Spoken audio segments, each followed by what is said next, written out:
আসসালামু আলাইকুম। এমএস ম্যাথকারে সকলকে স্বাগতম।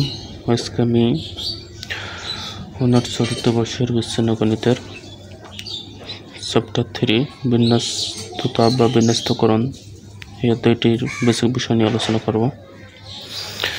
তাহলে এখানে এই অধ্যায়ে আমাদের দুইটা জিনিস বুঝতে হবে ভালো করে, একটা হচ্ছে বিন্যাস আর একটা হচ্ছে সমাবেশ। তাহলে বিন্যাসটাকে আমরা ইংলিশে পারমুটেশন এবং সমাবেশটাকে ইংলিশে কম্বিনেশনস বলে থাকি। তাহলে এই অধ্যায়ের ম্যাথগুলো খোলার আগে আমাদের কিছু সূত্র এবং বেসিক বিষয় জানতে হবে।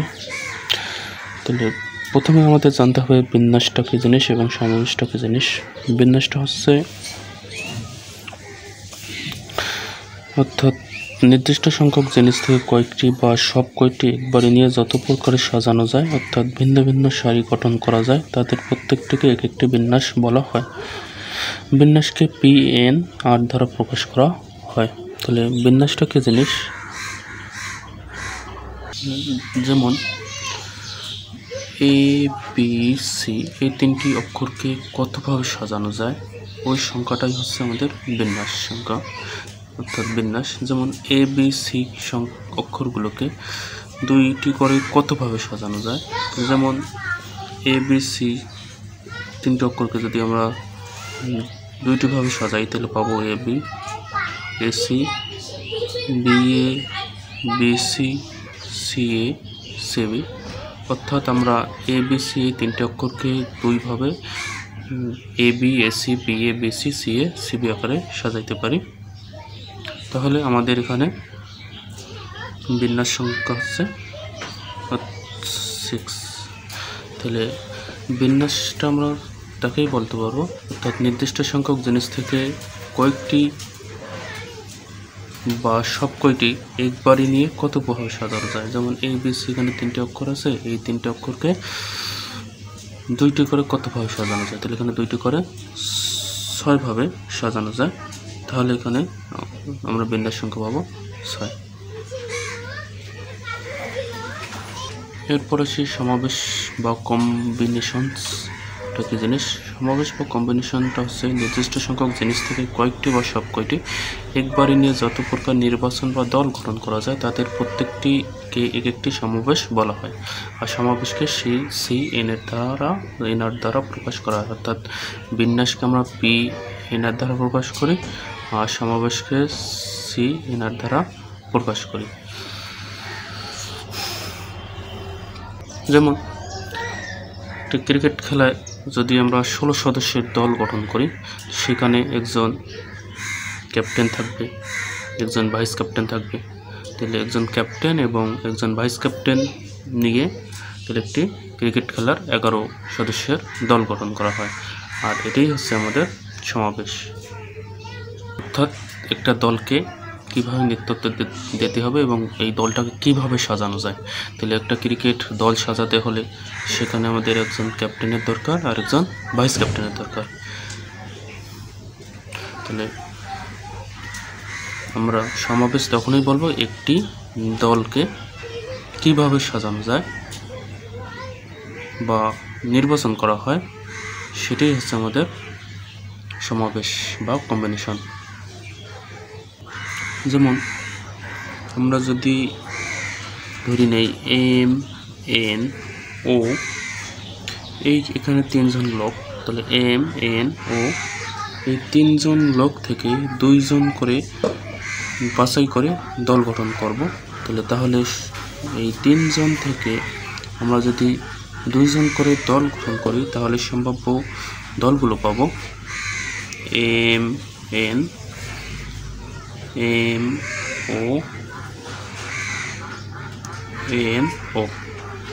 তাহলে আমরা এই ধরে নেন MNO এখানে তিনজন লোক। তাহলে এই তিনজন লোককে আমরা যদি দুইজন করে নিয়ে একটা দল সাজাই তাহলে আমরা দল পাবো 3টি।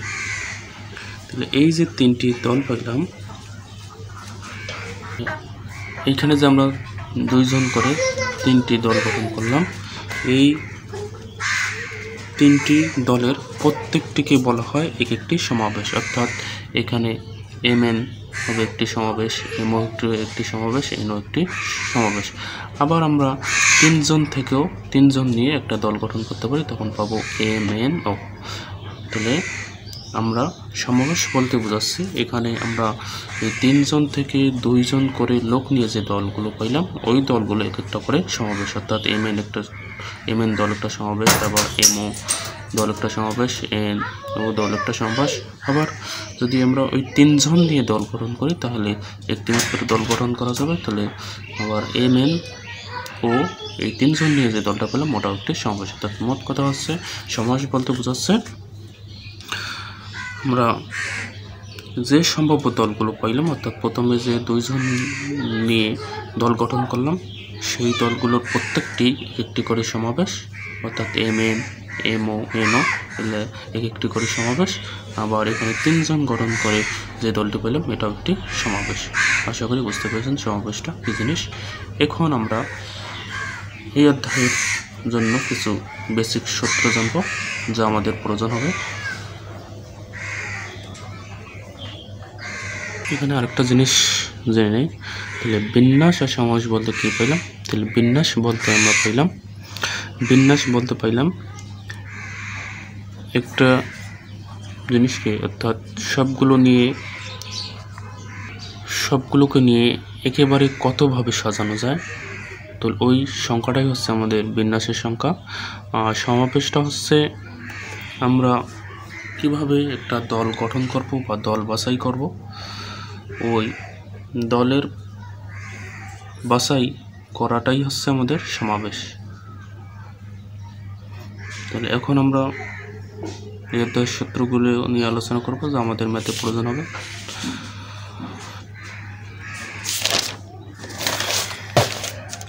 এক নম্বর সূত্রটি হচ্ছে n A union B equal n A plus n B, তাহলে যাকে আমরা যোগের নীতি বলে থাকি। আবার n A cross B equal n A into n B, যাকে আমরা গুণের নীতি বলে থাকি। তারপর বিন্যাস অর্থাৎ পারমুটেশন এর সূত্র হচ্ছে যে বিন্যাসকে আমরা পি এন আর দ্বারা প্রকাশ করি, তাহলে লিখতে পারি বিন্যাস P N R equal N factorial N minus R factorial, অর্থাৎ এটা হচ্ছে বিন্যাসের সূত্র। বা সমাবেশকে আমরা কম্বিনেশন ইংলিশে বলে থাকি, তাহলে সমাবেশের সূত্র হচ্ছে সি এন আর, তাহলে equal N factorial r factorial into N minus R factorial. অর্থাৎ আমাদের এখানে একটা জিনিস লক্ষ্য করেন, বিন্যাস এবং সমাবেশের মধ্যে পার্থক্য হচ্ছে বিন্যাস এর ক্ষেত্রে দেখেন এখানে N factorial N minus R factorial ছিল, আর সমাবেশের ক্ষেত্রে এখানে এই সূত্রটা হবে জাস্ট শুধু নিচে আর ফ্যাক্টোরিয়াল একটা বাড়তি হবে। এরপর আসি বাইনোমিয়াল কোফিশিয়েন্ট বা দ্বিপদী সহগ, এর সূত্র হচ্ছে N R equal N factorial divided r factorial into N minus R factorial. আরেকটা কথা বলে নেই, তাহলে বিন্যাস অর্থ হচ্ছে সাজানো আর সমাবেশ অর্থ হচ্ছে বাছাই। আর বিন্যাসটা কী জিনিস, সমাবেশটা কী জিনিস আমরা এর আগে আলোচনা করলাম। আশা করি আপনারা বুঝতে পেরেছেন বিন্যাসটা কী জিনিস, সমাবেশটা কী জিনিস। এরপর আসি বাইনোমিয়াল থিওরাম বা দ্বিপদী উপপাদ্য। এটা হচ্ছে X plus Y N equal summation N R equal 0 N R into X N minus N to Y R. এটা হচ্ছে দ্বিপদী উপপাদ্য থেকে, অর্থাৎ দ্বিপদী উপপাদ্য থেকে সূত্র আমরা পাই। তো এই সূত্রটা হলো দ্বিপদী উপপাদ্যের সূত্র। এরপর 7 নম্বর সূত্রটা হচ্ছে n A union B equal n A plus n B minus n intersection B. এটা হচ্ছে গ্রহণ বর্জন নীতির সূত্র, যা আমরা নিচের ক্লাসের দিকে শিখে এসেছি। এরপর 8 নম্বর সূত্রটি হচ্ছে modulus A union B union C equal modulus A plus modulus B plus modulus C minus modulus A intersection B minus modulus A intersection B minus modulus B intersection C plus modulus A intersection B intersection C. অর্থাৎ এই সূত্রটা আমাদের একটা ম্যাথে প্রয়োজন হবে, আমাদের এই সূত্রটা মনে রাখতে হবে।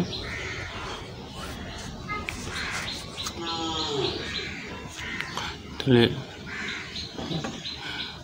এই হচ্ছে আমাদের এই অধ্যায়ের সূত্র, অর্থাৎ এই সূত্রগুলো জানলে আমাদের এই অধ্যায়ের ম্যাথে কোনো সমস্যা হবে না। আর এই অধ্যায়ে আরেকটা জিনিস আমাদের জানতে হবে যেটা খুবই গুরুত্বপূর্ণ, সেটা হচ্ছে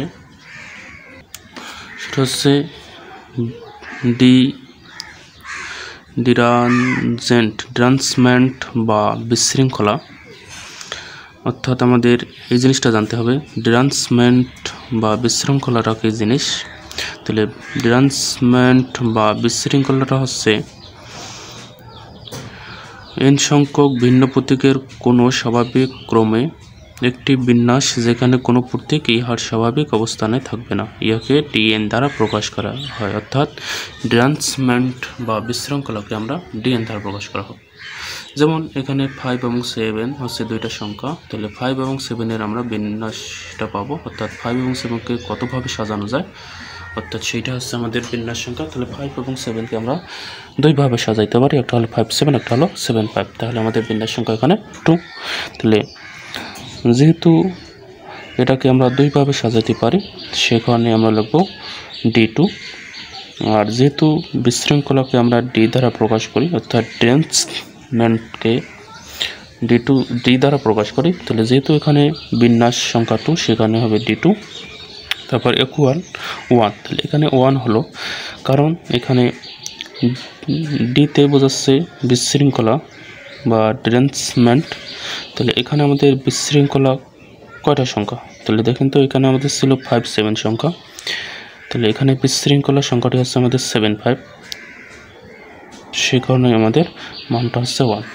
তাহলে আমি এখানে নোট দিয়ে রেখেছি যেহেতু 5 এবং 7কে দুইভাবে সাজা যায় তাই d2 হইল। যদি এখানে 3ভাবে সাজা যাইতো তখন d3 হইতো। তারপর বিশৃঙ্খলার মান 7 5 যা 5 7-এর উল্টা, তাই বিশৃঙ্খলা হবে d2 ইকুয়াল 1। অর্থাৎ এখানে d2 হলো কারণ এই মানগুলো, অর্থাৎ এই দুইটি সংখ্যাকে যেহেতু দুইভাবে সাজানো যায় সেখানে মান হলো d2। আর এখানে 1 হলো কারণ যেহেতু এখানে বিশৃঙ্খলার মান পেয়েছি একটি, অর্থাৎ 5 7-এর উল্টা 7 5 যা বিশৃঙ্খলা, সেখানে মান হলো 1। এই বিশৃঙ্খলার সূত্রটি হচ্ছে dn equal summation n to r equal 1 minus 1 to the power r into n factorial into r factorial। তাহলে আশা করি বুঝতে পেরেছেন। তাহলে এই অধ্যায়ের এই বেসিকগুলো যদি আপনারা ভালোভাবে বুঝতে পারেন এবং মনে রাখতে পারেন তাহলে আপনাদের ম্যাথে কোনো সমস্যা হবে না। আশা করি বুঝতে পেরেছেন। আজ এ পর্যন্তই।